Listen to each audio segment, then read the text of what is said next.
house in these think tanks these phony scientists. We call them biostitutes. They're tobacco scientists like Elizabeth Whalen and Fred Singer.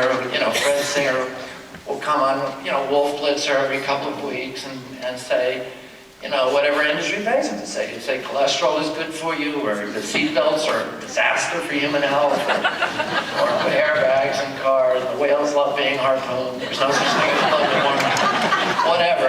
But they've been effective. And all these tactics were pioneered by the tobacco industry, and I was talking to a reporter just before I came in here. The tobacco industry, for 60 years, used this fake science. They created this organization called the Tobacco Institute, which was the first of these phony think tanks, and to crank out these fake science papers. This is an industry that was killing 1 out of every 5 of its customers that used its product as directed, and they were able to avoid regulation for 60 years. And 8 years ago, the 7 CEOs of the 7 tobacco companies came before Congress on Capitol Hill on national TV, raised their right hand and swore under oath that they did not believe that nicotine was addictive, or that inhaling cigarettes every day had any adverse impact on human health.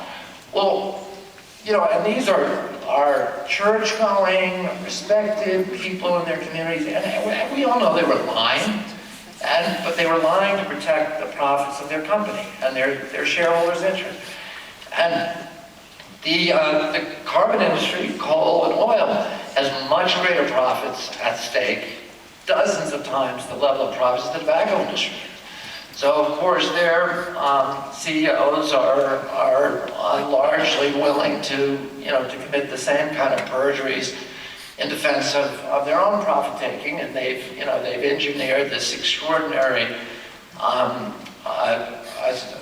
system and structure of phony science and captured political officials and captured agencies in order to promote that view. And they've been very effective in the United States in infiltrating the press and the American public.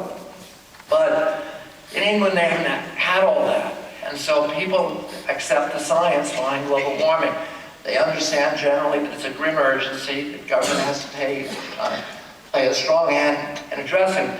But there are still vested interests and others who say, well, we have to move slowly, we have to move incrementally, because if we move precipitously, it could cause grave dislocations in the marketplace and our economy. And that'll inhibit or impede our capacity to address other important issues, or even this important issue in the future.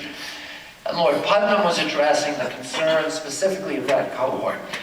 And he reminded Parliament that exactly 200 years before, the same body had debated the abolition of the slave trade. And at that time, slavery, everybody in England regarded slavery as an abomination, as a moral catastrophe that had to be abolished. But the question was, how do you do it? How quickly? Because slavery represented, at that time, 25% of the GNP of Great Britain. And it was the principal source of energy for the entire British Empire. And people said, if you abolish it overnight, our economy is going to crater. But after a year of debate, Parliament made the moral choice and abolished slavery outright.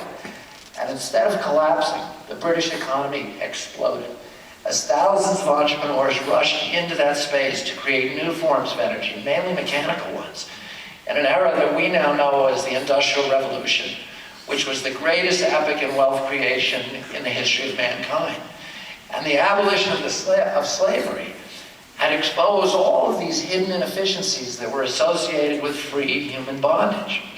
Well, today, we don't need to abolish carbon to understand that our deadly addiction to it is the principal drag on American capitalism today and on the economy of the state of Utah. We are borrowing, our country, $1 billion a day, mainly from nations that don't share our values, in order to import $1 billion a day of oil.